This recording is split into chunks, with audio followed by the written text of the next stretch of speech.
What's going on, guys? Today EA released their NHL 21 HUD deep dive. There's actually a ton of information to go through, so I'm going to do my best to sum everything up for you, just kind of cover the most important points. First things first, you got HUD Rush. I've already talked about this in 2 different videos. It's an arcade style game where you're trying to score the coolest goal possible. Basically, if you do a between the leg pass, followed up by Michigan to score, you're going to get a ton of points compared to just the standard cross crease. Right there you can see HUD Rush. You can play 3v3, arcade 3s, 5v5. You get rewards from it. It's also including like the draft champs where you can actually pick your players. Now looking at this screen, I'm actually more interested in the ratings. You got John Klingberg, PK Subban, Ekman Larson, Roman Josi, all 83 overall.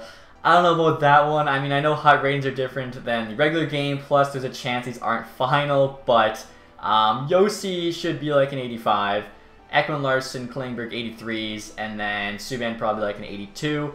McDavid there at the bottom, you can see he's 87, Tavares 85, so they are going with the lower ratings this year. You can see too, like the 5 stats aren't just all lined up across, they're in the corner there. We did get our first look at the base card in the HUD Rush video, but right here we can actually see 6 NHL cards and obviously some bigger names. Again, I'm hoping if Subban's the same rating as Josi, I don't know about that one, but again, HUD Rush, arcade game mode, score the coolest goals possible, and because you actually like draft your team now, they've actually removed draft champs from NHL 21 Hockey Ultimate Team. HUD Rush replaced it as your kind of go-to arcade game slash draft game. Skill points, of course, like I mentioned, you're trying to score the coolest goal possible. I feel like we've already talked about HUD Rush quite a bit, and you get rewards from it too, similar to squad battles. I feel like I don't really need to cover that too much more. HUD Synergies. So I actually mentioned this in another video, but Synergies are now represented by an icon opposed to just a couple letters, so I really like. Just makes it cleaner, makes it cooler. You can see here we got silver icons, which I'm assuming are your player synergies, and the gold icons will be your team synergies. So you got Speedster, Wingman, Howitzer, Light the Lamp, Magician, Gladiator kind of sounds cool, Workhorse, Passing Playmaker, Shutdown, Thief. Then you got for teams Spark, Balanced, Damage, I want to say, or no, Barrage, Distribution, Swarm, and then Heart and Soul. They're kind of tough to read because it's small font, but I feel like my eyes are still not too bad. So synergy stats, you can actually see what they all do. I'm going to try and give a quick look here and decide, which one's going to be the best. So after a quick look, I feel like you always got to go with the speed. Howitzer gives your players +3 to slap shot and wrist shot power as well as speed. Speedster, of course, 4 to speed and then 4 to wrist shot power. And then the distributor here for the team synergy is kind of sick. 3 to passing and puck control as well as speed. I mean, your guys are faster, they're better playmakers. That seems like the go-to team synergy, but obviously we'll have to wait and see. And then next to you guys in the player bio, it says how they've added an update called Preview Synergy. It will actually show what your player's stats will be with that synergy you're trying to get, which is really cool. And then of course, once you have the synergy activated, we've already mentioned how it actually now shows the new stats. So if you have something giving you +3 speed, you look at McDavid, it's still showing the 95. You just kind of know your synergy is activated. It's actually 98. Now it'll be like this little green at 98 next to him. So that's a huge thing they needed literally since they added synergies. Like, you should have always been able to see it activated. You shouldn't have just had to know it's working. So glad to see that finally in the game, as well as the preview too, to kind of see what will happen once you go for a synergy is also really nice. And this is cool, guys. The synergy glossary allows you to search for a synergy in your collection or the auction house, and then once you're at the auction house, it'll actually tell you how many more points you need for a synergy. So let's say you're trying to work for distributor, which was the one that gave you +3 to passing, puck control, and speed. You're like halfway there, 5 out of 10. You can go to the auction house, it'll actually tell you 5 out of 10. You buy a guy with it, you're now at 6 out of 10. So you don't have to keep flipping back and forth between your team screen and the auction house, which obviously saves time, and I like that a lot. And then after that, guys, the next big thing is no more contracts or injuries. If you're on Twitter, you've probably already heard about this, but that is a huge change to HUD.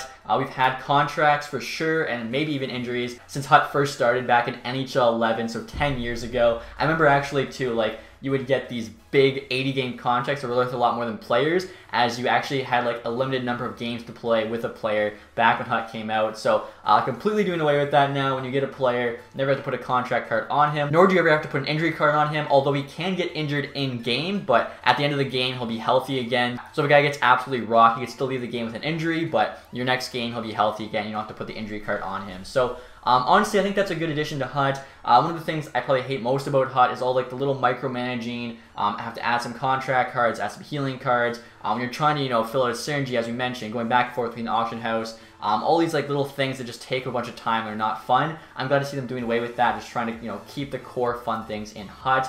Also, too, I think it's better for free-to-play players not having to buy those contracts and healing cards. And it says here they're replacing those cards in packs with players or customization items. So hopefully it's more players in packs now because of that, and it's not just more customization items, as I feel like we already get too many of those. But We'll have to wait and see. After that, it goes into Master Icons. So this is actually kind of cool. We now have Bronze, Silver, and Gold. Last year was just Silver and Gold. So Bronze is what they start out at, 84 to 89 overall. Then their Silvers are 89 to 94, and your Golds are 94 to 99. So Wayne Gretzky Bronze, for instance, right here starts at 89. The Wayne Gretzky Gold for sure will be the 99. The Silver will be the 94, so there's just 3 editions of it now. Basically, this allows them to slow the rate at which cards increase in overall, which is probably good. And it says here that the Bronze Master Icons are available in both packs and sets, so you could pull Wayne Gretzky day 1 out of a pack, which is really cool. I'm a big believer that the best cards should always be available in a pack. That way, let's say, all you have to your name is 5K, and there's a card that you have to do a set for, you know you can never get him, but if he's also available in a pack, then you know you pay 5K, you open a pack, there's this tiny chance you might still be able to get that best card in the game, which I think is always a good thing. In regards to the Browns Master Icons, after Gretzky, you got Lemieux, also 89. Then you get into the 88s, you got Beliveau, Howe, Messier, Lafleur, Patrick Waugh, 87s, Hall, Sakic, Forsberg, Yzerman, Stastny, Makita, Solani, Pronger. Wow, a lot of them actually. Dion, Coffey, Lindstrom. I'm probably just going to show them all here. You guys can see the names. Matt Sundin, let's see, Terry Sawchuk is back. Hopefully not as many goalies. I know they always kind of sucked for the set. Marie St. Louis. So you guys can see there's a lot here. I think I saw something like 400 alumni in total. Now that doesn't mean there's 400 Bronze Master Icons. Looking at this list here, I don't know, I'd say there's about 50, but it does mean that there could be, 400 different alumni players in the game at launch is what I saw EA wants to go for. Right there you can actually see the cards. They look pretty nasty. Gretzky, it actually works out really well. Obviously Oilers colors, blue and orange, so the blue and bronze there, really nice. Even Detroit's there, red with a bit of bronze. Yzerman, the throwback pick of them too. Really like the look of these cards. Now after that you have price ranges. So this is something I'm not really sure how I feel about. I know FIFA added it a few years back. It does say that even with the addition of price ranges, you can still trade cards, which is really good. I think one of the best things HUD has going for it is the fact you can still make trades. Obviously, trade days are a ton of fun. Just having another way to get cards, I think, just adds to the game. Price ranges, I wasn't a huge fan of when they added it to FIFA. I've been playing a lot more HUD lately than FIFA's Ultimate Team. I know there's good and bad things to it. Obviously, the good thing is it tries to keep a card's value higher for longer, but the bad thing is if they don't update it consistently enough, you can be stuck with a card which you literally can't sell. So basically your options are to hold on to it or to quick sell it. But let's say it's for sure worth at least 5K, but the price range is 10 to 20K, you quick sell it for 1K, you're kind of in a predicament. So with price ranges, they have to be active and constantly updating the prices to reflect those cards. Now it also says here how every single card in HUD has a price range, not just players. So your collectibles, coaches even, customization, team items.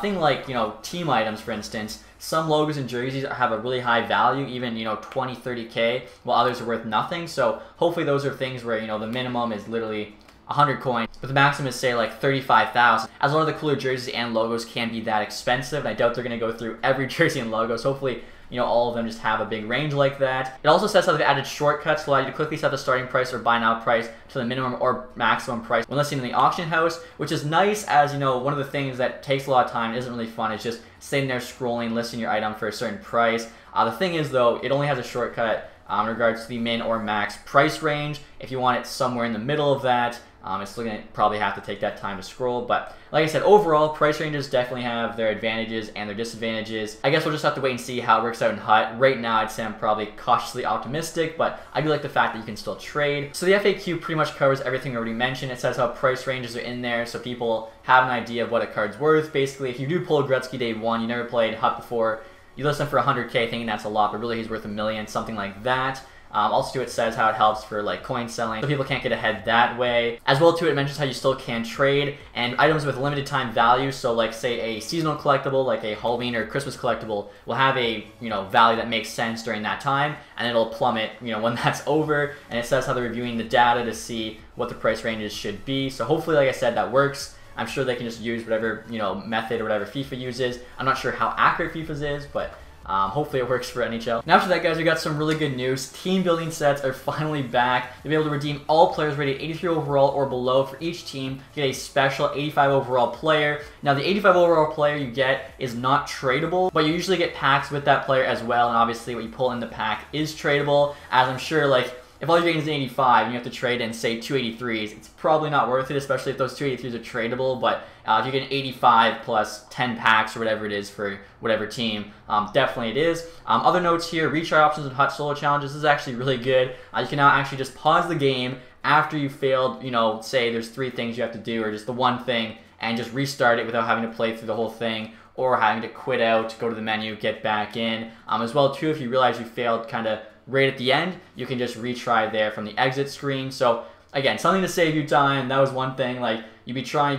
Let's say you got 19 to 20 hits. You're like, are you kidding me? You can kind of also tell, too, probably halfway through, you're probably not going to get it. So if that's the case, pause halfway through, retry, save yourself some time. Another thing, like I said, just didn't really like HUD, where you're just basically wasting your time, not having too much fun. With the addition of HUD Rush this year, as well as adding HUD Rivals last year, they felt like there was too many game modes, so they're getting rid of online seasons as well as draft champs. I already touched on draft champs, as HUD Rush is essentially the new draft champs, except there's only 4 or 5 rounds now, and then online seasons being removed is a big one. But with the addition of Rivals and you already having competitive seasons and HUD champs, it really just wasn't much of a reason to play seasons. Personally, I'm a little bummed just because I never became a Div 1 champ in any Hockey Ultimate team, and NHL 21 I was hoping was going to be my year, but unfortunately, just not going to be possible, but who knows? I said that every year and it never happens, so probably for the best. And the next big change to HUD this year, guys, is player progression in regards to size and speed. Last year, you could have the best of both worlds, where you had like a 6'9" Zdeno Chara with 99 speed once he got up to 99 overall or whatever. That's not going to be the case this year. Basically, the faster players will start out at a much higher speed. You can see Connor McDavid at his 87 overall card has a 92 speed, whereas Zdeno Chara at 87 overall, that's not his base card, but just an 87 overall Chara will only have 80 speed. And then from there, every time they get a +1 upgrade with whatever new card, their speed only actually goes up 0.5. So you can just kind of see the list. As Chara gets better and better, +12 upgrade, of course, his 99 Chara will only have 86 speed. So he'll never have that 99 speed because he's so big, whereas Connor McDavid, 99 McDavid will have 98 speed, which honestly is a little bit dumb. I feel like 99 McDavid should have 99 speed, but maybe if he gets a second 99 card, that'll then have 99 speed. And the same goes for goalies too. I'm not really sure how much the speed stat affects goaltending in game, but if you look here, a 5'5" goalie can have a 99 speed, 5-hole agility. There's actually a ton of stats: shot recover, rebound, glove high, stick high, which is kind of interesting because like a 5'5" goalie probably should never have a 99 glove or stick high. But then you go all the way down to a 6'9" goalie, 78 there for all the speed stats, and then their glove and stick high are only 85. Because a lot of people think the big goalie is the way to go, size, all that matters. So this is very interesting. Is a 5'5" goalie with 99 everything going to be better than a 6'9" goalie with 78s and 85s? I'm not really sure. Now, the other stat people always looked at with goalies was aggression. They felt like the lower their aggression, the better the goalie would actually play, as it would cause them to do kind of less desperation saves, and they would be out of position less. And honestly, I remember I did a franchise challenge where we had a shooter in net. It was like 58 overall with the lowest aggression, a bunch of other low stats, but some high stats, and he actually won a cup on Tampa. So I do think the high aggression is bad, and because of that, it says that the aggression will now be considered a tendency, where basically whatever their aggression is on their base card, let's say Jonathan Quick's is higher because, he's more of an aggressive goalie, another guy's is lower, no matter what their upgrades are throughout the year, that aggression stat will always be the same. So if they're a bit more of an aggressive goalie, they're just going to stay like at an 82, and if they're less at like a 75, it'll always be a 75. As beforehand, when a goalie got an upgrade, his aggression would also get upgraded, which you might not actually like. So it's good to see they're just going to keep that the same. Also, too, with the goalies, it says how some Master Icon cards will break this rule here with, basically if there's some 6'4" Master Icon, he might actually have a 92 glove high opposed to 89, which I think I'm fine with. Then it goes on to talk about the first event, which is Lit versus Grit. We have a look at the cards, which I think are pretty nice. Panarin, Heiskin, and Nylander there for Lit. Then you got Bergeron, Suter, and Wheeler there for Grit. Obviously going for darker for the Grit, lighter for the Lit. Definitely like the look of it. Master item, you got a 90 overall Master item Artemi Panarin off the bat. I was actually just talking about my friends with this, and I'm very curious to see what they do for the first few months of HUD, as the NHL is not supposed to get started till earliest, I think, like beginning of January, which means we have all of October, November, and December, no games being played. Obviously, you could have some free agent frenzy cards, even some draft cards off the bat, but then no games being played. You can't even do a season sim like they did during the break, and what happens in the sim you do in HUD. So they're going to have to come up with some new things. I'm sure there'll be some Halloween stuff, some Christmas stuff, holiday related events, but going to be interesting for sure. But it does say the way you get the Master Item card, they plan on changing throughout the year, which is really good, as I found it super formulaic. Every single Master card was the same thing. Like, to get it, you had to get X collectibles, and it's just the same thing over and over. It felt monotonous. Hopefully they can change it up, do some crazy things, like maybe for 90 Panarin, you need Panarin's base card, then you gotta go get like a Russian flag, then you gotta like beat some challenge, like mix it up, make it fun. It also says how there's a standard version and an elite version of every master item, so that's good. Maybe if you don't have many coins, you can just go for the standard opposed to the elite. So they're finally getting rid of challenge team of the week. I don't know who played that, to be honest. They're incorporating it with squad battles, which makes a lot of sense. So squad battles are now come out on Wednesday opposed to Thursday. And then talking about European and junior players, obviously roller rated cards. They say that they have a lot of plans to, incorporate those players, give them special cards, make, people who are a fan of Kitchener, if you're a fan of some German team in the Dell League, whatever, give you a chance to actually use those players in game and basically have some of those low rated cards, get some special cards that are higher rated. And then as I already mentioned, icons, over 400 icons in the game, not including the masters. So that could actually mean like 450 because we said there's about 50 masters. Now they want to have them all in the game at launch. It'd be insane. The base version for these icons in the packs, day one, 400 icons would be pretty nuts. Jerome McGinley, Eric Lindros, Mark Brodeur, John LeClaire, just some of the names for new icons in game. And that is it, guys, for all the additions and changes to NHL 21 Hockey Ultimate Team. Honestly, I'm liking what I'm seeing. Again, a lot of the bad things from NHL 20, just stuff that was boring, took time, you didn't want to do, they've gotten out of the game, so now it should just be a lot of the fun stuff that's left. The things I am a little bit curious about, price ranges, will that be good, will that not be good? HUD Rush, is it going to be a gimmick, or is it going to be actually a fun mode? We'll have to wait and see, but everything else I'm pretty optimistic about. So let me know your thoughts on all the changes to Hockey Ultimate Team in the comment section below. If you guys did enjoy this video, leave that thumbs up. If you haven't subscribed yet, please do that. And as always, guys, thanks so much for watching. Have a nice day. Goodbye.